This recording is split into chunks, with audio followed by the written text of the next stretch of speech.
Hello everyone, here we'll be discussing chapter 5.1, which is a discussion of course on areas and distances. We'll mainly be focusing on areas. Distances we will talk about a little bit, but the discussion on areas, as it turns out, is more significant. So we'll focus mainly on that.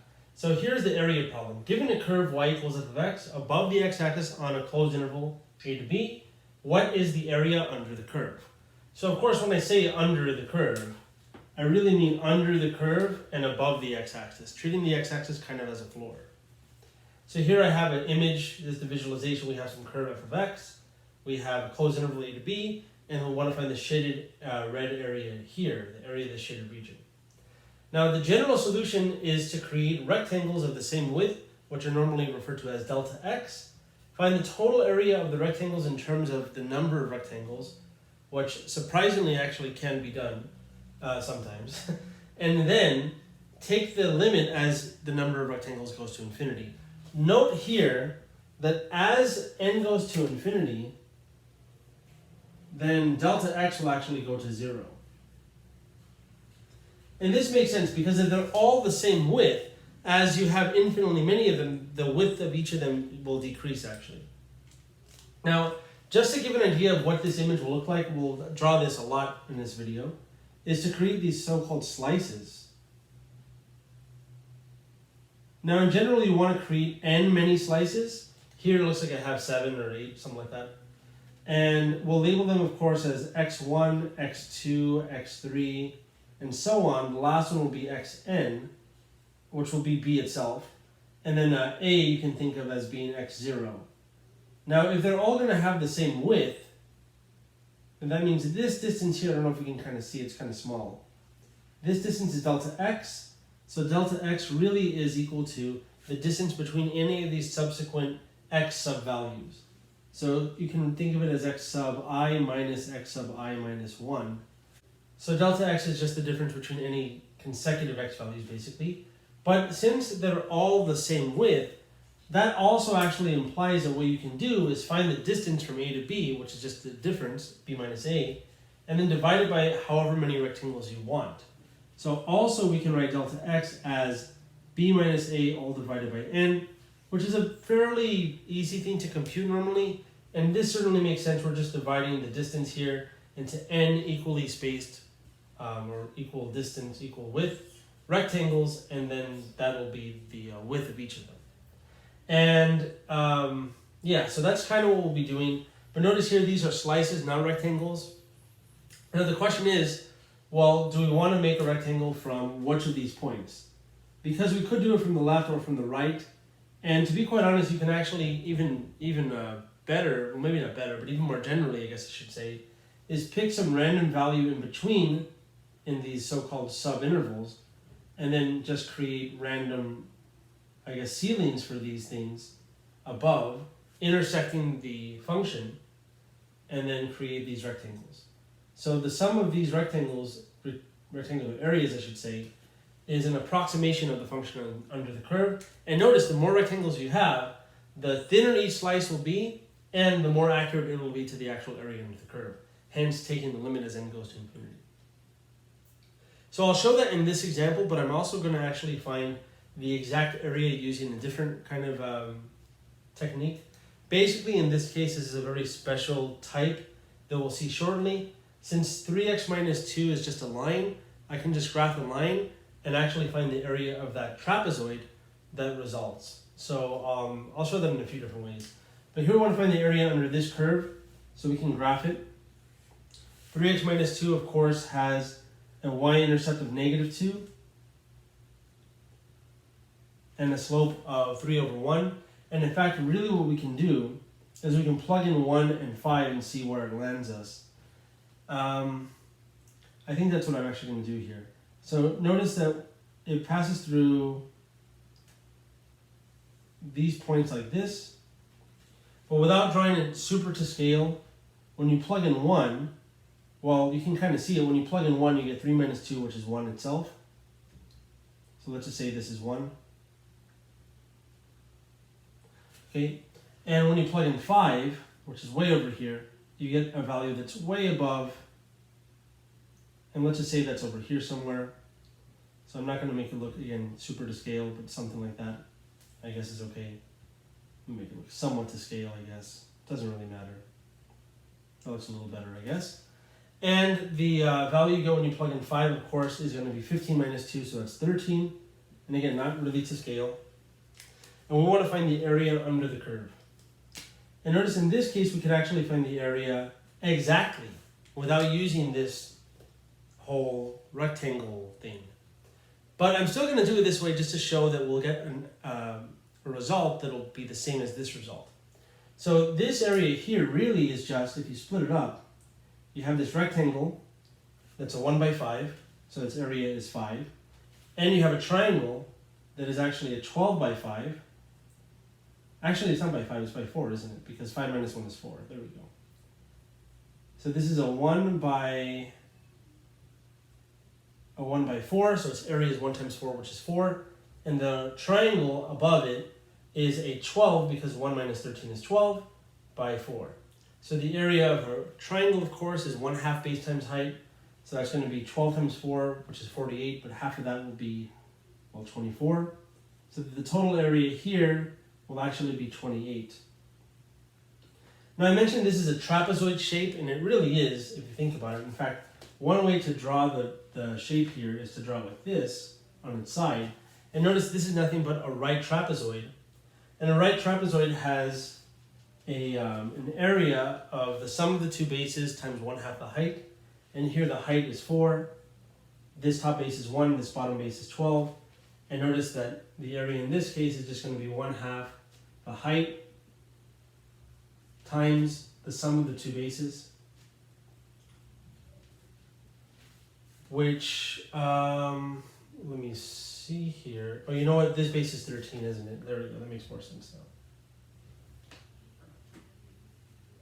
So here we end up getting half of 4 is 2. This is 14. 2 times 14 is indeed 28.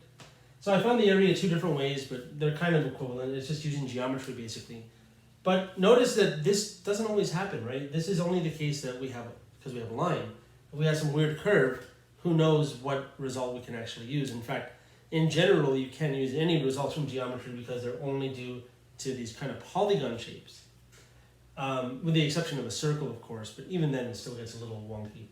So with that being said, now I'm going to turn to this idea involving rectangles, and let's see if we can get the same result that way. Alright, so here I've shifted up the problem, and I've actually drawn the curve more accurately.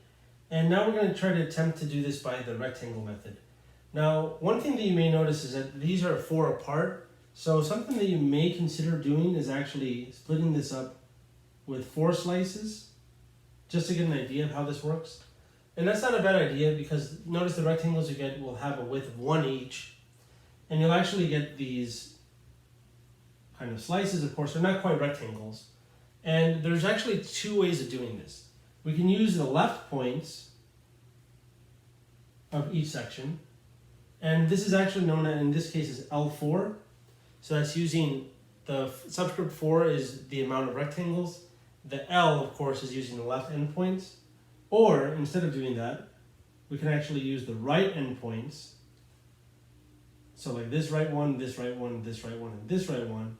And that extends over. So notice in one case we get an overestimate, in the other case we get an underestimate, meaning one will be actually larger than the actual area and the other one will be lower than the actual area. So I'm actually just going to do one of these. In fact, since I drew R4 last, we'll do R4. Now to find R4, again, it's pretty simple to do this kind of intuitively because we have these 4 rectangles. Notice the width of each of them will just be 1. And it's no coincidence here that delta x obviously is 1, but it follows exactly the formula I gave you earlier. It's just b minus a over the amount of rectangles we want, in this case 4. So it's going to be 4 over 4, which is indeed 1. And how we actually find the heights of the rectangles, well, it's different for each of them. So the widths are all the same, but the height's not really.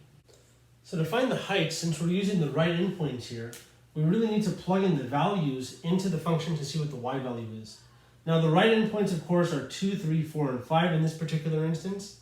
And the way will be, well, let me just say that the general way to find these x values is to use basically the following. So xi is going to be a plus I delta x. So in this case, notice x0 is 1. x1 is 2, x2 is 3, x3 is 4, and x4 is 5 in this case. So really what you do is you add a to the width delta x to get the next x value. So this formula I think is pretty important, much like the delta x formula was pretty important here. And in fact, just to remind us what that was, it's delta x equal to b minus a all divided by n. So these two will be very, very useful when finding our specific areas of the rectangles.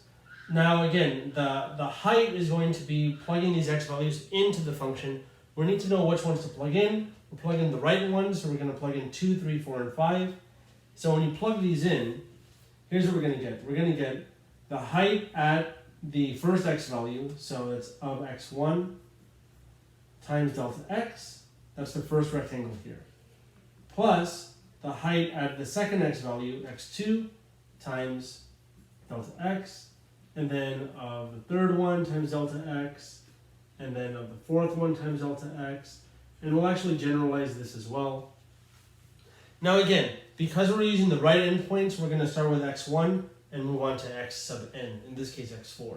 But if we're using the left points, then we start at 0 and move on to the n minus 1 x value. So it's like we're using either the right ones or the left ones. Okay. And in fact, kind of nice visualization is this. You'll always have a to b, then you have x1, then x2, and then so on until you get to xn minus 1, because this guy here, b, is really the same as x sub n, just like how a is the same as x sub 0. So I think that image makes sense. And again, since there are n many rectangles, then that means that this width right here, well, of course it's delta x, there's n many of these lengths. So that means since we have n points, there's n plus 1 many endpoints. So to use n of those endpoints to find the height, we either use the left endpoint starting from 0 to n minus 1, or the right endpoint starting from 1 to n. But again, I'll generalize that in a moment. But now here, notice f of x sub 1. Well, x sub 1 we just saw was, well, it's 2, so we're using the right points, which I'll circle in red, I guess. Here we go. So this right one, that right one, that right one, and that right one. Plugging those in as being x1 through x4. This is really f of, well, 2 times delta x. By the way, delta x is just 1. So then f of 3 times 1, then f of 4 times 1, and then f of 5 times 1. And that's it, in this case. Now, what are these f values? We plug them into the function to find that out, so plug into that. So I get 2 times 3 is 6 minus 2 is 4, so it's 4 times 1, plus plugging in 3, get 9 minus 2, that's 7 times 1, plus plugging in 4, we get, let's see, that's going to be 12 minus 2, which is going to be 10 times 1, and then plugging in 5, we get 15 minus 2 is 13 times 1. There we go. So now adding these values, of course, this is just 4 plus 7 plus 10 plus 13. And you can clearly see that these two add to 20, these two add to 20, well, add to 14, so it's 20 plus 14, which is going to be 34. And clearly this is much larger than the value we got. We know the actual answer. The area under the curve legitimately is 28, but here we got 34. Now, if we increase the number of rectangles to, let's say, 8, which we can certainly do, then the answer should be closer to 28, but it should still be above 28 because of this. In fact, doing that I think will take a little bit of time, but I'm going to erase this now and do it in general to see what actually happens. All right, so we know what f of x is, we know what a is, we know what b is, so we can find delta x. Delta x is, so we're going to be using r sub n, by the way. So r sub n, the way I defined it earlier, is going to be f of x1 times delta x plus f of x2 times delta x all the way to what? All the way to the nth rectangle, which has height f of x sub n times delta x. Because again, we're using the right endpoints, so we go from the 1, or I guess the first x value, to the nth x value. Great. Now, one way you can actually write this using summation notation is the sum as I goes from 1 to n of f of x sub I times delta x, which I'll be using actually. And now to find out what x sub I and delta x are, delta x, remember, is b minus a over n, so it's 5 minus 1 over n, which in this case is 4 over n. Perfect. What about, well, x sub I? X sub I we saw earlier was 1, well, I guess it's a plus I delta x. So I'll just write this. 1 is our a value, so it's a and b. So it's a plus I delta x. And since delta x is 4 over n, this is really just 1 plus 4 over n. Perfect. So now we know what x sub I are, and we know what the delta x's are. Delta x is 4 over n, and x sub I is 1 plus 4 over n. Perfect. So now we're kind of good to go. We can plug things in. Let's see what happens. So now we get the sum from I equals 1 to n of, you know, I'm realizing now that this is supposed to be times I, because it was I times delta x, which is what I kind of forgot there. So now we're going to write f of this value, 1 plus 4 over n times I, times delta x, which is 4 over n. Okay, so it seems to be going somewhere, but it's still a little weird. And now we have the sum from I equals 1 to n, I equals 1 to n. There we go. Now plugging in this expression into f will actually give us 3 times that value, 4 over n times I minus 2, and then that whole thing multiplied by 4 over n. Now there's some nice things you can do that are properties of these finite sums. You can pull out the 4 over n because it's independent of what we're summing over. And that's of course because this is a finite sum. We're basically kind of factoring it out. So we can do that. We can also split the sum over these two parts of the difference here and then pull 3 out from there. And I think I kind of want to do that actually. And I want to get to a point where we only have I here. So in fact, I'm going to use some properties of the summation, which I may write down a little later. But first off, 4 over n pulled out of the sum gives us this. Let's distribute this 3. I think that's an okay idea. So distributing the 3 will give us 3 times, or I guess 3 plus. 4 times 3 is going to be 12 over n times I, and then minus 2. So we don't really need these parentheses, the first parentheses actually, we're good to go there. And notice the 3 minus 2 actually combined to just 1. So let me write this as 1 if you don't mind. Of course you don't mind. Okay. So I think we're good to go there. We've simplified this a little bit. And we can now split the sum up over the sum of 1s plus the sum of these. So let's do that. So I got 4 over n times the sum from I equals 1 to n of 1 plus the sum of, well, from I equals n of 12 over n times I. The 12 over n we can actually pull out of this sum, which I'll do right now.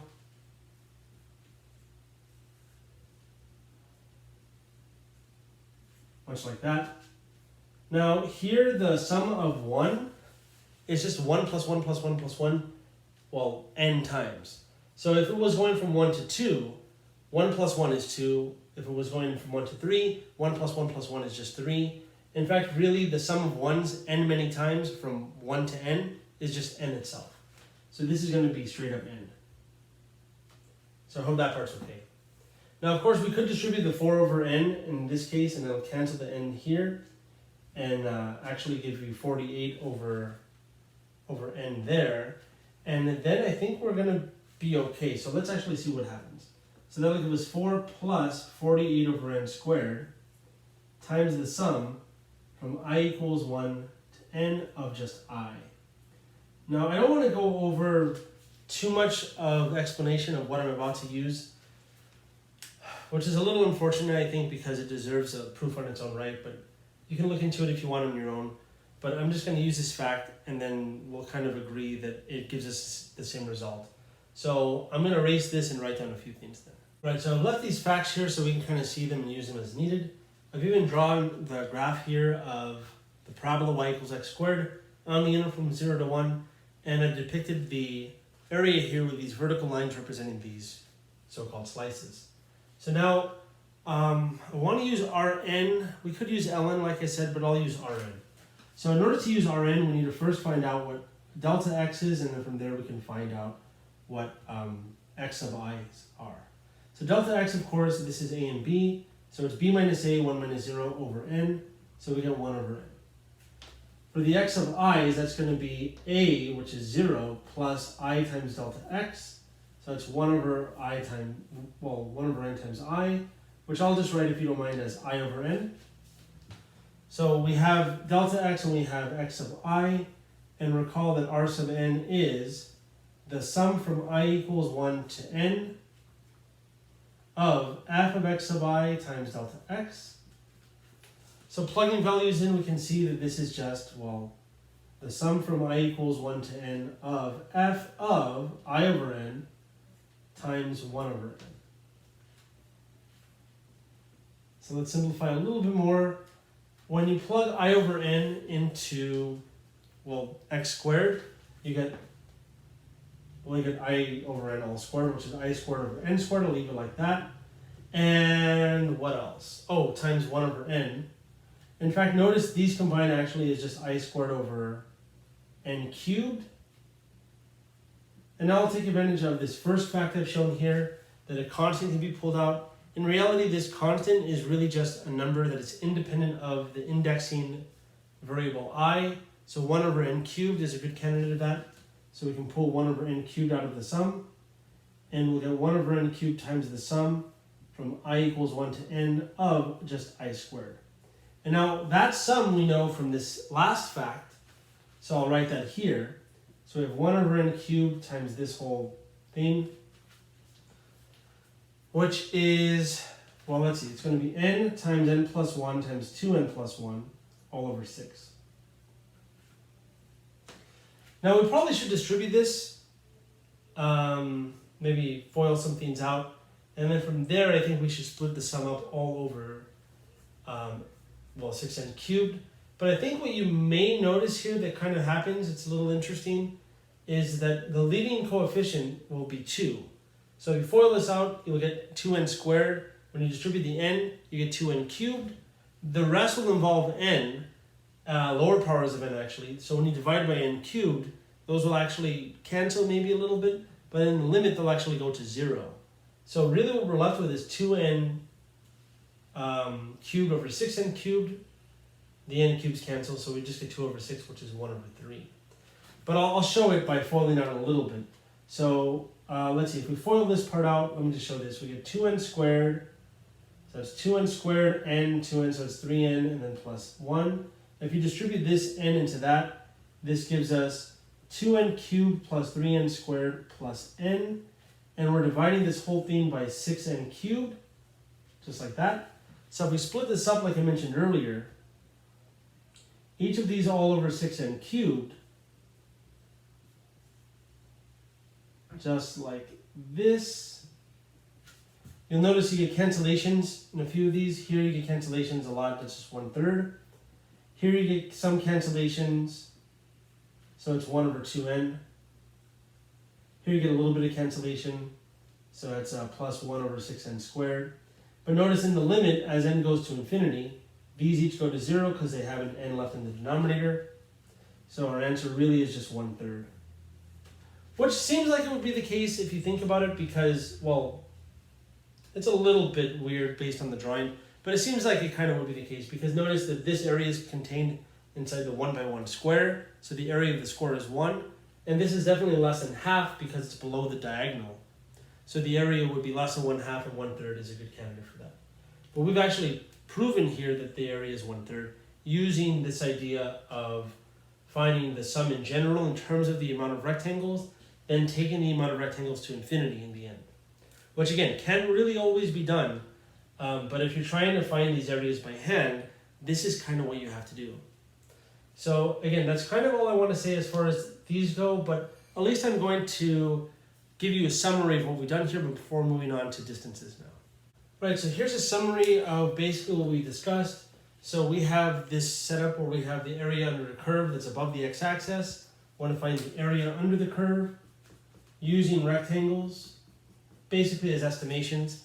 But then we'll take the number of rectangles to infinity to get an actual accurate answer of the area under the curve. We'll be using slices to represent the areas of rectangles, and we'll denote each of those as x1, x2, x3, x4, and all the way to, let's say this is xn, this is xn minus 1. With that being said, that will be x0 for A. All right, so now, like I said, that since we have n many rectangles, we have n many of these spaces, but we'll have n plus 1 many points. So the question is, do we use the left ones or the right ones, or some weird thing in between? So first off, the notation is that delta x is b minus a over n, which is the width of these rectangles. So that I think is clear, it's just the distance of the interval divided by however many rectangles we're using, which we call n. So here, let me just say n is the number of rectangles. And delta, sorry, not delta, but x of I, there we go, is a plus I delta x, which is just a way of formulating actually what the x sub whatevers are. So notice x sub 0 is just a itself, but x sub 1 is you're adding one distance delta x to a. If you wanted to get to x3, for instance, you would actually travel 1 delta x, 2 delta x, total of 3 delta x's. So if you add delta x 3 times to a, you get x3, for instance. So however many delta x you need to add to a will be your x sub that. So that's why this formulation works. And now for right endpoint estimate and left endpoint estimates of the area, R sub n and L sub n respectively are just these sums. They're basically the same thing. F of the x values will give you the height. Delta x is the width of each rectangle. And we're summing over n many rectangles. The only real difference is that for the right ones, we're going from x1 to xn. But for the left ones, we're going from x0, a, to x sub n minus 1. So that's using the left points versus the right points. Now, the big real result here is we can actually find the area if we can find these expressions in terms of n and then take the limit as n goes to infinity. So the exact area A under the curve, so we're just calling it A for now, is the limit as n goes to infinity of R sub n equal to the limit as n goes to infinity of L sub n. So they're actually the same in the limit, which is nice. So now I'm going to talk just a little bit about distances now that I've summarized everything we discussed, and I kind of showed you through examples actually. So we're going to talk about distances, but again, it's going to be a real quick discussion. All right, so for the distance problem, basically what happens is we want to see if we can find the distance given that we know the velocity at any given point in time. So if we know the velocity of an object at any given point in time, can we find the distance of that the object travels? And we kind of can. In fact, basically what's happening here is if we know the velocity for any point in time, we really have a function of velocity. You plug in the time, it spits out the velocity. And using this, can we somehow find the distance that that object travels? So in other words, we're not actually finding distances like we found areas. Instead, we're going to see if we can go about this problem in a similar way that we went about the area problem. And in fact, here for this example, we're given this particular setup where we have these velocities. By the way, these are going to be in feet per second, which I didn't write anywhere. And this will be just in seconds, just so we kind of have an idea. So the distance we're going to find should be in feet. And we're going to estimate the distance in this case. But it's just to give them this idea that what we're going to do here is actually the exact same thing that we did with areas, believe it or not. So we need to use the fact that distance is equal to velocity times time.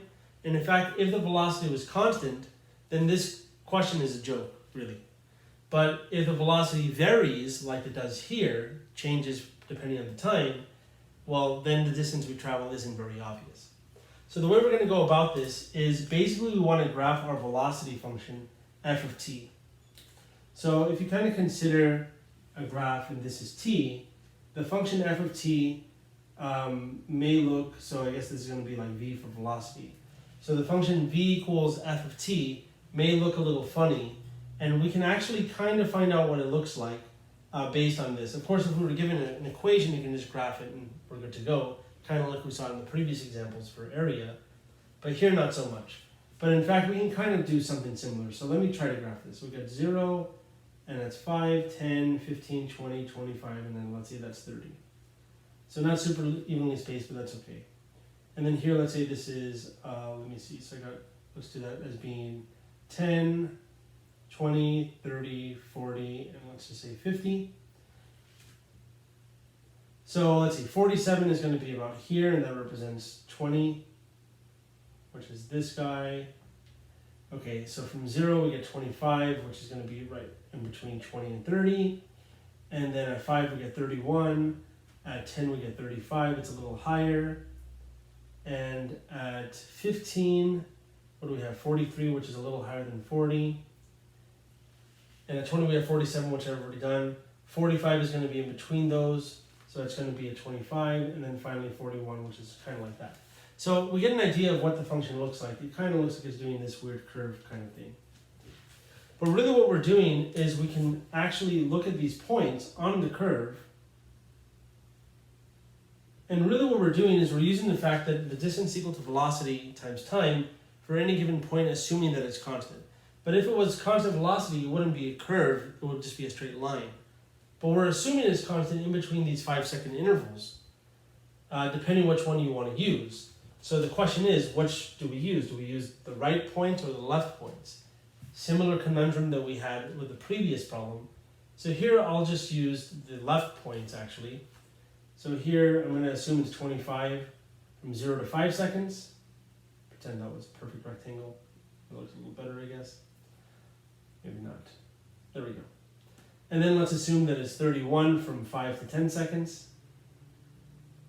So notice we're actually literally just creating left endpoint rectangles. Okay. What does this have to do with area though? That question may not be very obvious yet. It's down here, there we go.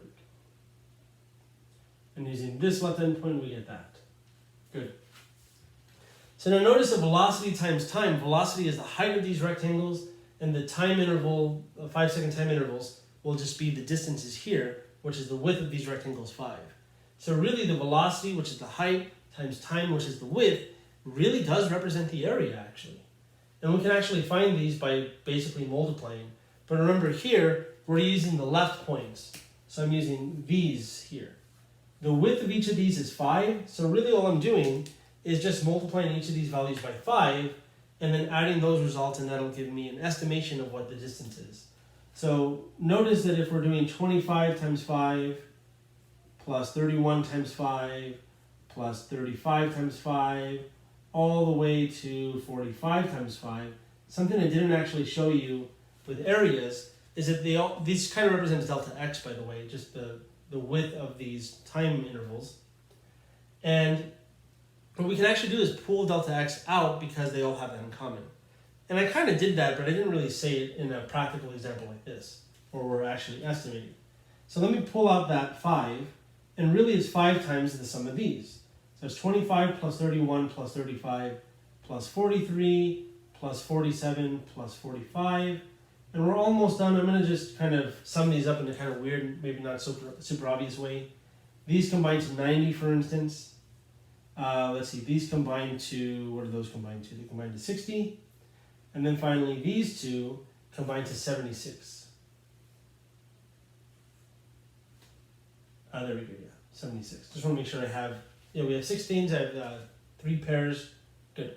So if we add these, let's see, we get 60 plus 90 is 150, and 150 plus 76 is 226. I think that sounds right. And then times 5. So when you multiply this by 5, it's basically halving it with the 0 at the end because 5 is 10 over 2. That's just a quick arithmetic trick you can use. So if you halve this, you get 113, and then with the 0 at the end. So it's this many feet approximately.